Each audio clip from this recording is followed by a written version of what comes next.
Hello and welcome to the debate. I'm your host, Maqbool, with you at PTV World. In today's show, we're going to be taking a look at the updates with regards to Pakistan's fight against terrorism, particularly in the aftermath of the Jaffer incident in Balochistan. And this is, of course, extremely important given how the linkages have been found with credible evidence with regards to elements coming in from Afghanistan and India. We also had the National Security Committee of the Parliament meeting today with reference to this particular discussion. Unfortunately, the session was boycotted by the opposition, particularly the PTI. And this, of course, adds to the problem in terms of political consensus against the war of terrorism. And this, of course, is important given the fact that Pakistan has been struggling with the implementation of the National Action Plan and a pure unified stance regarding the matter. However, the resolve with regards to the military and civil leadership towards how this fight is going to continue was very, very clear with the zero tolerance policy as before against these terrorist organizations and anybody, both internal and external, who supports these terrorist activities. At the same time, of course, there is a dire need for better governance and better political consensus and better ways in which to deal with the engagement coming in from outside of Pakistan and also with the elements that are involved within Pakistan. There's also discussion with regards to social media campaigns and, of course, the issue of digital terrorism that needs to be curbed. There is, of course, also the ways in which particularly KP and Balochistan are going to be addressed with regards to how both these provinces unfortunately have taken most of the hit with regards to these terrorist activities. We're going to be taking a closer look at what that means, particularly in terms of tangible action, while of course we have a unilateral and a unified discussion forward in terms of what needs to be done, and the fact that we also are going to be seeing the ways in which this particular declaration coming out of the committee's meeting is unanimous in nature, given of course those who attended. There's going to be also discussion around what value and what substance will that hold in terms of bringing all the stakeholders together on the same page, and what needs to be done with regards to the options that Pakistan has in such a situation, both internally and then of course in its external engagement with the Afghan Taliban regime in particular, and the kind of strategies that have been used in the past and what kind of approaches can be looked at in the future. And similarly, of course, with the involvement of state-sponsored terrorism coming in from India and the ways in which that can be put forward in the international community, and whether or not larger scale support can be garnered from countries like the US or Russia. That is going to be our focus in the debate today. For this and more, as always, in the studios, I've been joined by senior analyst Farrukh Pitafi and Raja Faisal, and we're also going to be joined by Major General retired Mr. Zahid, who's a defense analyst, is going to be joining us very soon in the debate. Farrukh, I'm going to start with you with reference to what we have seen, given the meeting so far is not attended, of course, by the opposition. The PTA is boycotted, among other political parties in the opposition as well. And we keep on talking about how there needs to be consensus, how there is zero tolerance policy. And it seems such an obvious issue. And even when we have seen the Jaffer Express blast and the incident taking place, there is still this particular meeting that is being boycotted by the opposition parties. Where is the issue in terms of the kind of engagement that is needed coming in from the state or the opposition parties, and then what will be the way forward or value addition that is coming from the National Security Committee meeting? Right, Sana. I think that we all have seen the statement that was put out after the meeting, and I think that a lot of progress is being made, although we have to keep on focusing on the previous consensus, and that is where that is the starting point from where everything is moving forward. National Action Plan was mentioned. Similarly, other countries actually using their land against Pakistan, that was also mentioned. Then internal cohesion and unity was also very important. Army chief also spoke there. Excuse me. So there was a lot of hope that came out, but then we have to see how this translates into action. Now, speaking about PTI, in all fairness, PTI had their man present in the meeting. It was somebody from Khyber Pakhtunkhwa, because the chief minister is from PTI, so he had to be there, and he was there. But there is a huge problem with PTI's worldview or their politics. Their timing is all wrong. You know, there's always delivery, there's always delivering a blow when iron is hot, but they end up actually bargaining or leveraging on the wrong things. For example, when 26th Amendment was passing at that time, instead of actually leveraging their position, they kept on building up Maulana Fazlur Rahman. This time, when there was need for national cohesion consensus, remember that those soldiers who are dying daily, they and their families are also looking at the leadership of country for inspiration. And if they think that somebody is not participating in any important meeting, and of course these things are not hidden from public view, then what happens? Those people think really let down. They feel that they have been abandoned by that given party. So I think that PTI did a wrong thing. It was an own goal, a missed opportunity, and then of course there is the question of patriotism. No matter in how much pain we are here because we have to actually deliver for the national cause. And if a major political party that has been so much supported by so many people, if that actually drops ball, at least in optics, that is a really wrong message that goes out. Right. And Faisal, with regards to the ways in which we have seen the ways we have the elements coming in from outside of Pakistan and how they've impacted the country's terrorist activities. This is something that, of course, particularly came into light given the recent attack in Balochistan.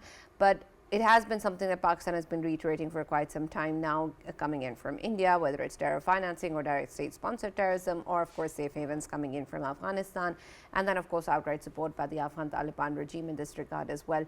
So while we of course have this policy with the zero tolerance and the way forward, and have a way in which we're going to be dealing with these terrorist issues in Pakistan, how does that extend to elements coming in from outside of Pakistan, given of course that previous diplomatic engagements have unfortunately failed?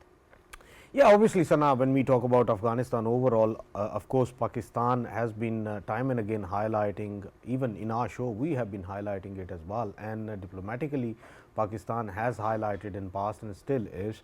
And then obviously, if we talk about, Chief of Army Staff's today's addresser, even that contains a lot about Afghanistan, because Afghanistan is a land from where they are getting facilitations.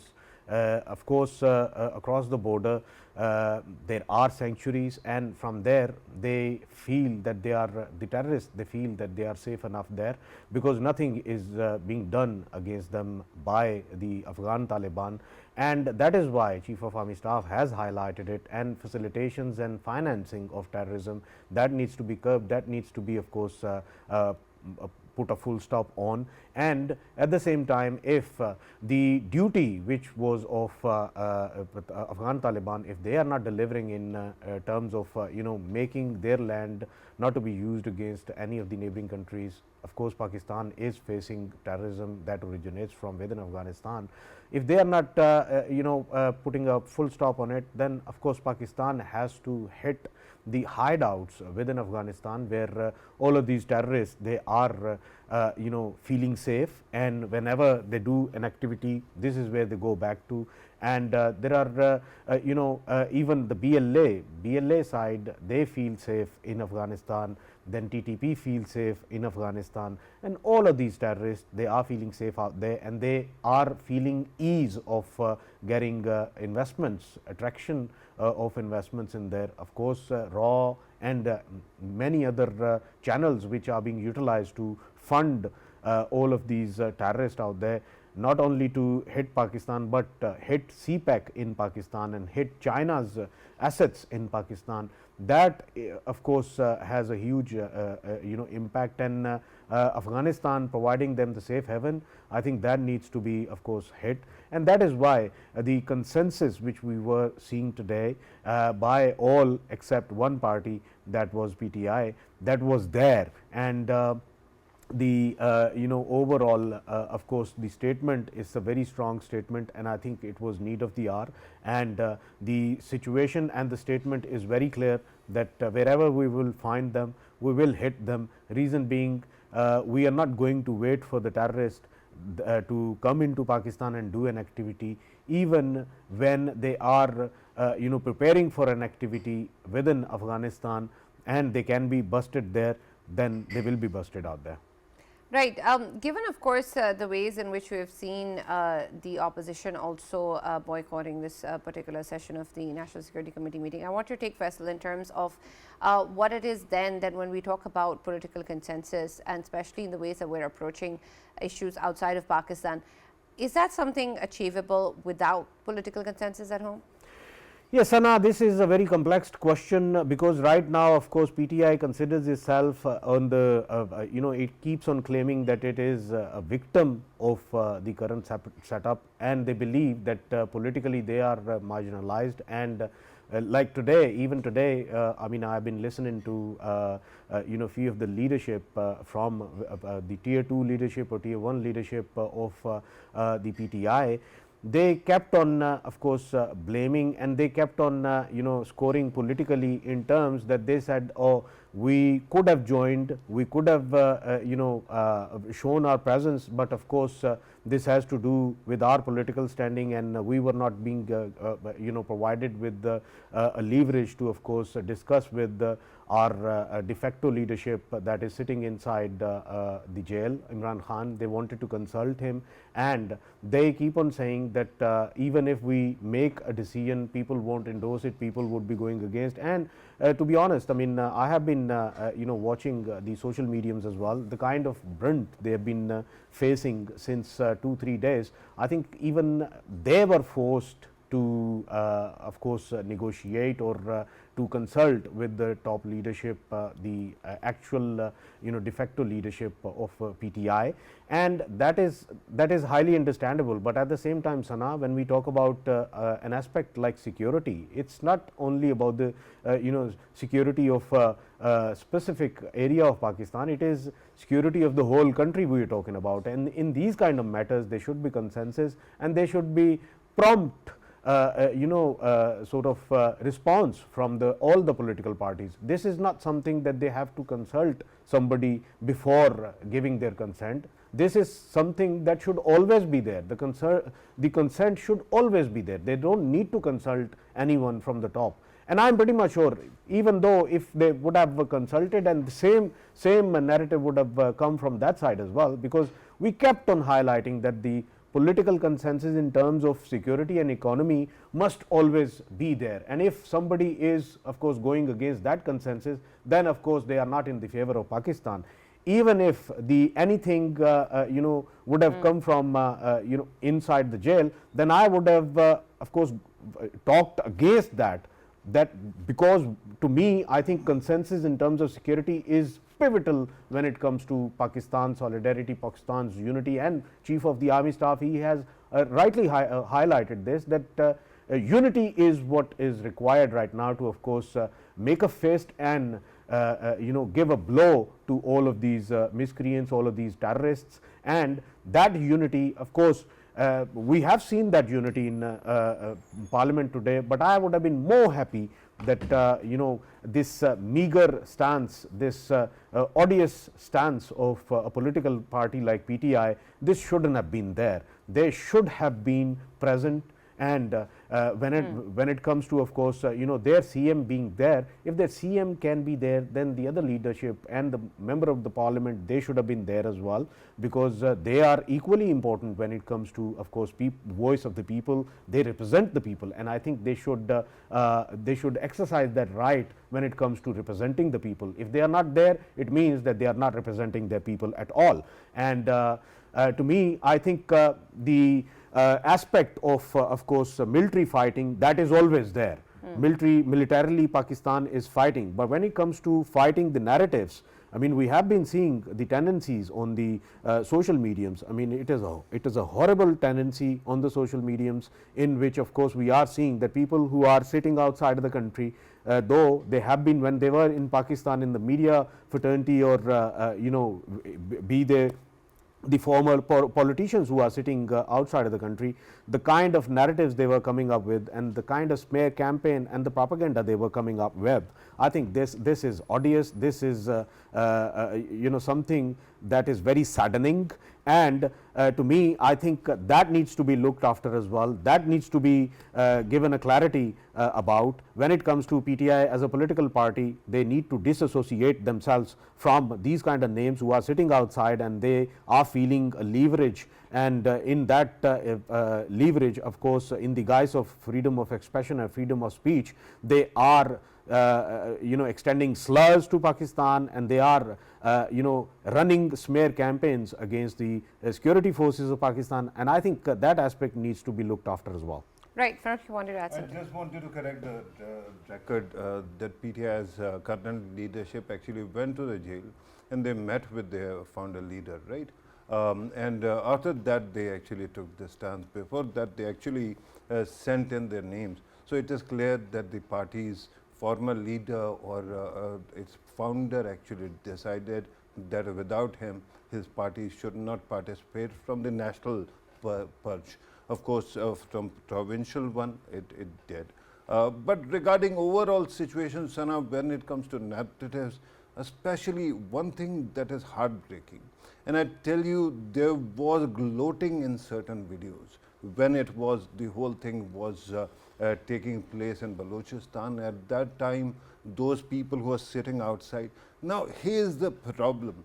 No matter what your politics is, no matter how much you are angry with the leadership of any institution, those soldiers who are dying, those people, common citizens who are dying are ours.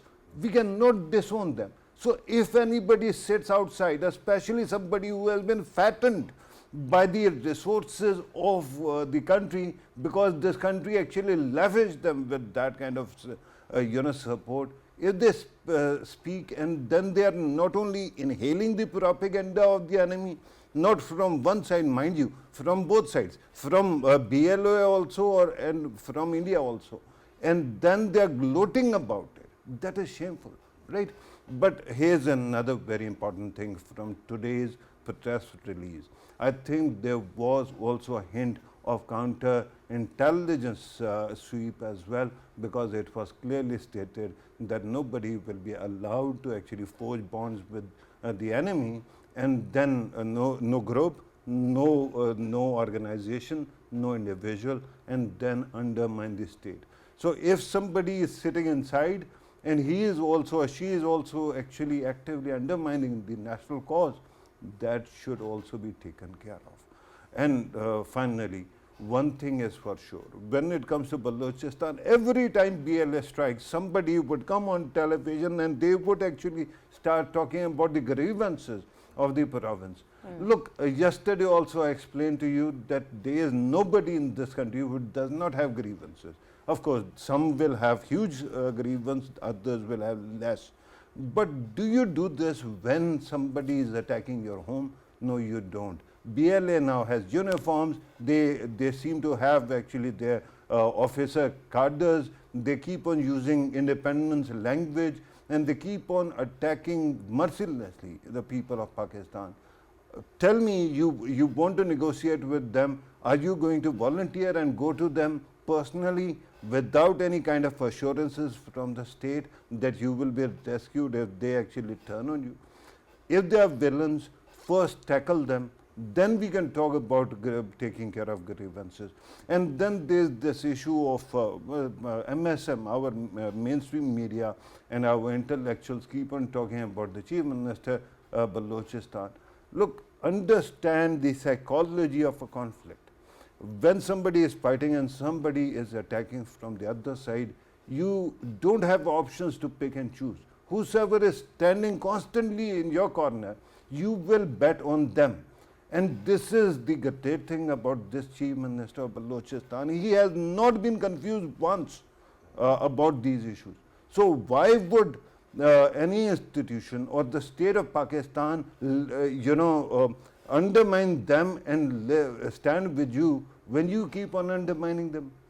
Win their trust, and then you can have any kind of influence. This is basic common sense. If people cannot actually absorb that, then they have no relevance in Pakistan's discourse. Right. Yes, Faisal. Yes, Anna, I wanted to highlight here certain facts as well. I mean, we keep on hearing these people who are sitting outside whenever they, they go through all of these odd claims by activists. They keep on claiming that, oh, Balochistan as a province, of course, it is being neglected. It is being people over there, they are being neglected, and of course, Baloch people, they are not being taken care of. Of course, right now, I mean, Sarfraz Bukti, CM of Balochistan, he himself is a Baloch, and anyone who was before this, of course, they were Baloch. They were ruling over it, and they know it very well. When we talk about the facts, the certain facts, the on-ground facts, Sana, let me highlight it here. The total population of Balochistan is 15 million. And did you know how many ethnic Baloch people are in Punjab? 12 million. 12 million Baloch, ethnic Baloch, they are living in Punjab since a long time. So even Punjab and rest of the provinces of Pakistan, they have more Baloch than Balochistan itself. And when it comes to Balochistan's whole population, 39% of the population is ethnic Baloch. Then we talk about 34% of the Balochistan's population is ethnic Pashtun, and Barohis are around 14% of them, and then the others, they are obviously in very small numbers. But what I'm trying to highlight here is that when we talk about Balochistan as a province, everyone talks about 34% of the Baloch, and yes, we should be talking about it as well, because amongst Baloch tribes, only like a few thousand of them,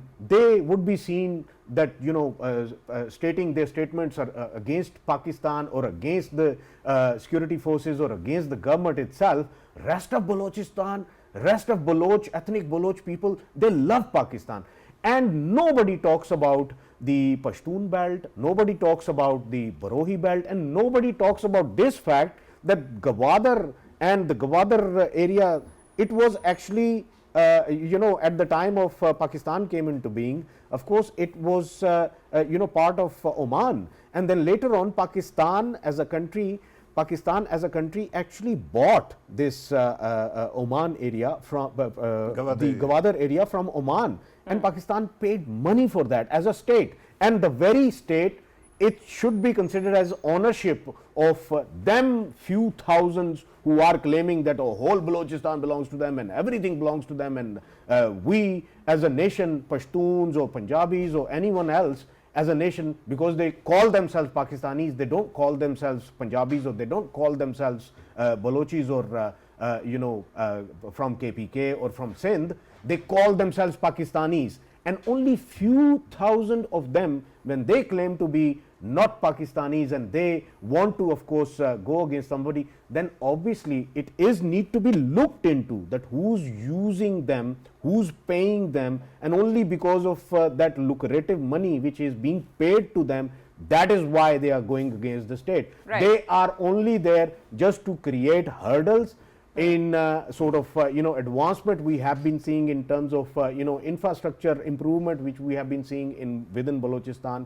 This has nothing to do with ethnic lines, because if it was ever to do with ethnic lines, I mean, come to Punjab and look how the ethnic Baloch who love Punjab and who love living in Punjab and who love calling themselves equally calling themselves Baloch and equally calling themselves Baloch that are living in Punjab, and they call themselves Pakistanis.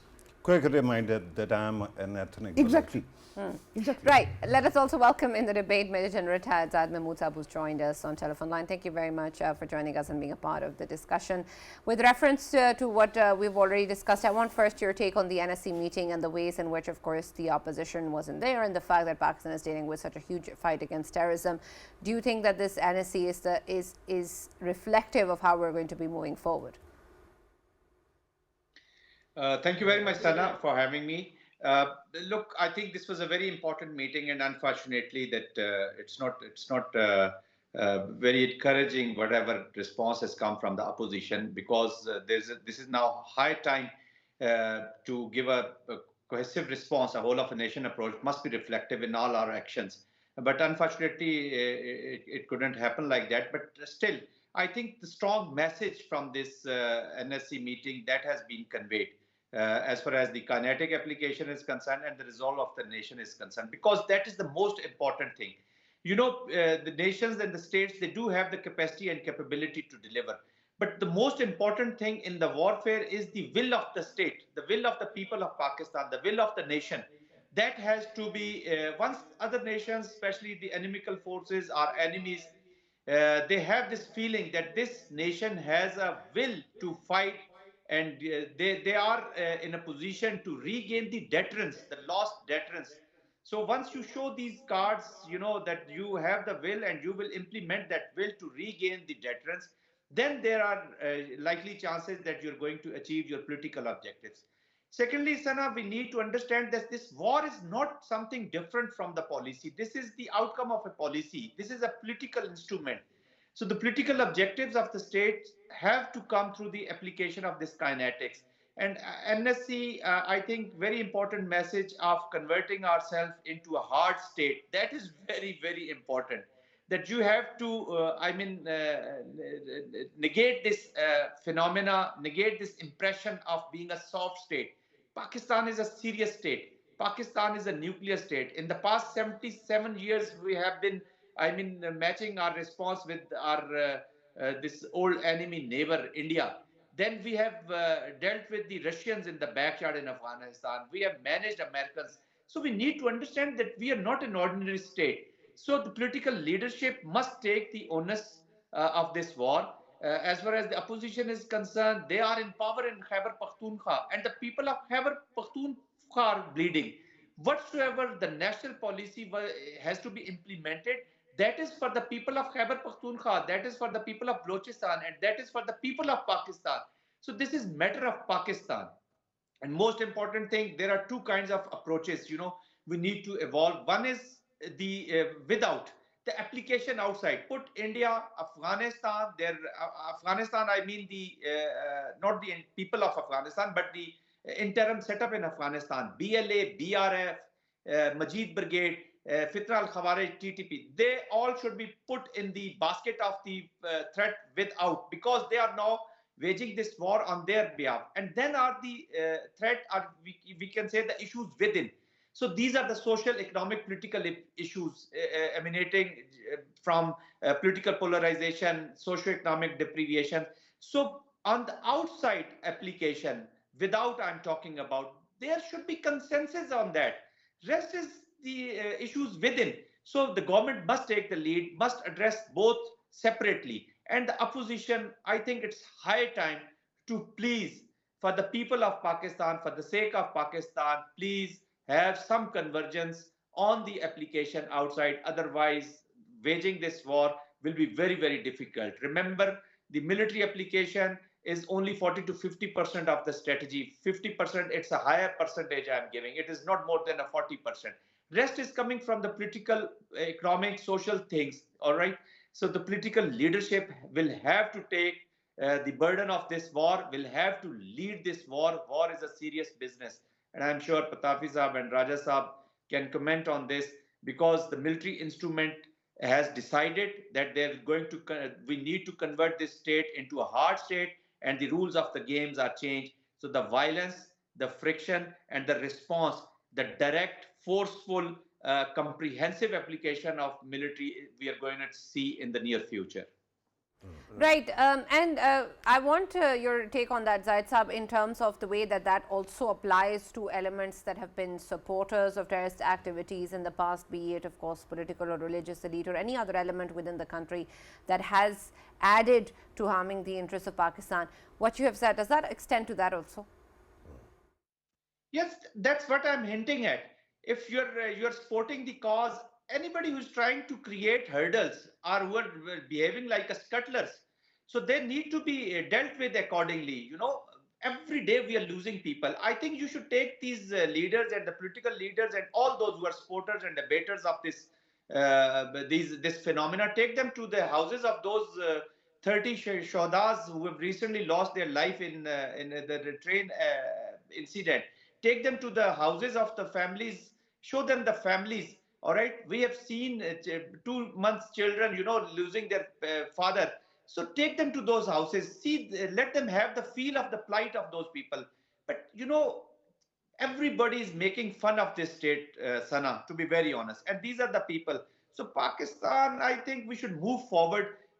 These people are becoming irrelevant day by day. Unfortunately, this social media storm and their handlers are sitting outside, especially these YouTubers who are trying to. The issue is maybe a political issue. There is an issue of maybe a lawfare, but they're connecting it with the directly connecting it with the military leadership and trying to create wedge between the people and hatred amongst the people against their own military.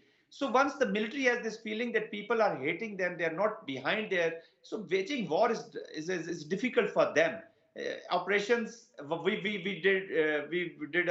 mean, we were in operations in 2008, 2007. We were in Bajor. The people of Pakistan, the people of Swat, the people of Bajor, the government, provincial government, like it was a coalition of ANP and People's Party, and there was a federal government in the center. So everybody was behind us.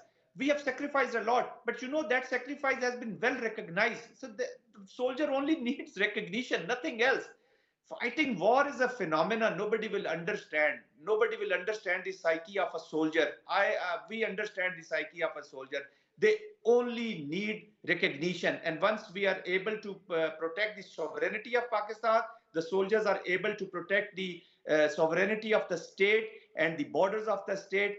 And then any sacrifice looks very small. They feel happy that the sacrifice was nothing, but because we are seeing the free people of Pakistan happily living their lives. That is the only requirement of a soldier. And these leadership, I mean, I don't want to get into the politics. Unfortunately, we are not growing as a state.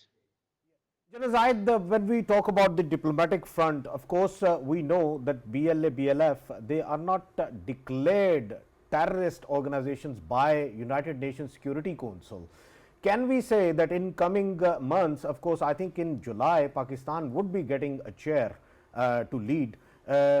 During that time, with our influence and with, of course, China's very important influence and Russia's very important influence, can we make sure that we can get all of these miscreants declared as not only a threat to Pakistan, but of course, they can be considered as a terrorist organization, so that their their facilitators and their abettors and the ones who keep on highlighting them as some kind of saviors of Balochistan, they can be taken into account as well, because currently whenever we want to do something against them who are sitting in the Western countries, highlighting them and promoting them, of course we can't do anything, because they keep on claiming that they are exercising their right to freedom of speech, right to their own right to criticize anyone, or these kind of domains they keep on playing. Can we say that once we can get them declared as a terrorist organization, then of course we can talk to these nations as well, talk to these Western countries, wherever these miscreants, they have their people sitting outside, and of course they are propagating in their favor and against Pakistan, they can be classed as someone who are promoting terrorism, who are facilitating terrorism, and this freedom of speech, or this exercising the freedom to highlight anyone, this in actual is they are promoting the violence, they are facilitating the violence in Pakistan. Of course, there's no other option, and this is the best environment. Look, President Trump has already spoken about the leftover weapons in Afghanistan. He has spoken about the disarray and disorganized withdrawal, which he compared it as a disgrace to the United States, disgraceful act. And secondly, now we have handed over a guy to them, this ISIS guy. So they have recognized. For these Western countries, Raj we need to, we need to tell them that what kind of threat is emanating against them. And in the United Nations report, Secretary General's report, evaluation report, they've already identified that Afghanistan has become a safe haven for these elements. Now we have to tell them that who are the elements who are in connivance with, or who are in with the collaboration of Afghan interim setup and a sponsor state, that is India. We have Kalboshan, so we need to identify that these are the people from where they are recruiting these people, because there are breeding grounds inside Pakistan which are helping them to recruit them. So there are breeding grounds in other part of the world like Africa. Now they're taking on Houthis in Africa. So there are breeding grounds in Africa. And the social media power is to that extent that, they have been able to recruit people from even the Western countries, the France, Europe, and from Canada, all over. So we need to make them understand that these are the people who are helping them. These are their soldiers. And this is the best time. We have to go with the aggressive diplomatic efforts. We must send envoys to different countries. In parallel, we should start talking about this in United Nations. So by the time we are there in the chair, even if we are not in the chair, we need to highlight that. And this train incident, this whatever happened in Noshki, in Bannu, and every day the religious leaders we have lost. Even the Indians are target our people inside inside Pakistan in the mainland, I can say. Not every part of Pakistan is a kind of a mainland, but in Jhelum and all that, the incidents which are happening, we need to carry out a strong, a comprehensive inquiry into these. We must identify the people who were involved and the forces behind these people. So Indians, this arm is, they're extending through this terrorism and all that, their application. So we need to do that. We must make special groups, special envoys. Immediately we should send to the impacting countries or meaningful countries, especially the big powers. We must speak to China. We must speak to Russia. We must use the forum of this RATS in SCO, and we must get these votes. We should work to get these votes, to get these organizations prescribed. And we have to tell the international community that how in future these people who you are harboring in your countries, they will be bringing terror to your own homeland. That is very important. Right. Yes, Farrukh, you wanted to add Well, something? very quickly, I just wanted to actually put it on record that BLA is US designated terror on US designated terror list. So on UN, I don't know. I'll have to check. But on the US, terror list, they are designated, and it is clear. US embassy the other day actually reminded us while condemning the heinous attack on Jafarabad. Train. And regarding, state, of course, nomenclature is nomenclature. I believe that it was said that Pakistan needs to be a strong state, not a hard state. So Yeah, Sana, I just wanted to highlight here that last time around when BLA was discussed in United Nations Security Council, though BLA and BLF, they are declared as, of course, terror organizations by both United Nations, USA and UK. But when it came to UN Security Council, of course, they were the both countries that actually went against it. So I think this time around we need to, of course, negotiate and diplomatically link ourselves up with the UK and USA, and we have to actually, diplomatically tell them that you as a country, if you are disowning them, if you are considering them as a terror organization, then why not you give vote in the favor of Pakistan in United Nations Security Council? Right. General Sahab, I also want your take on what was discussed earlier with regards to social media, and you mentioned the YouTubers as well, but there's also, of course, the use of social media by terrorist organizations, and also those, of course, who are putting forward false propaganda against the state and its institutions. And this is, of course, something that has been dealt with previously as well. There is this whole conversation with regards to digital terrorism and what needs to be done about it. There were discussions of firewalls and blockades that can be put digitally to confront these issues. And I want your take on what is the right step forward in terms of doing that, because in a lot of ways in which we are to engage with these elements on social media is, of course, very, very nuanced and very, very complicated. The one and foremost recommendation is implementation of the lawfare. We have the laws. Now we have to implement those laws, irrespective of the stature, status of the individual, or the kind of, power he has behind him, anyone for that matter. We must implement these lawfares. We must give these punishments. In the modern, even in the Western world, where is a lot of freedom of kind of a stuff. We speak a lot about the freedom of speech and all that. They even don't allow that. Look at the actions of the United States once the Capitol Hill was raided. Look at the actions taken by the UK government once there were, things like anti-state activities took place. So they waste no time. And if you will start justifying, you will start bringing debate into it, we are going nowhere. Look, Sana, we need to understand, and I'm sure Pitafi Sahab and Raja Sahab will second me, we are in the state of war. This is a hybrid grey war. Our enemy is using the soil of Afghanistan, and the best center of gravity is using of this state of war is the plausible deniability. But he is pronouncedly now claiming the achievements, whatever is happening in his in Balochistan, whatever is happening inside Pakistan, they are claiming it directly or indirectly. So we are into a serious situation, and in war, you need to implement these lawfares, and hybrid war has to be fought in all domains. You can't leave any domain unattended. So the implementation and implication is more. How this subversion is taking place in Balochistan. The women of Balochistan are the targets, and once a woman's mind is subverted, she has the capacity to subvert. If she's a teacher, she will subvert the class of 30, 40 students. If she's a mother, she's a woman, she's subverted. She has a subverted mind. The child in her lap is, that is a kind of a subverted child in she's growing up. That guy is growing up with the subverted mind.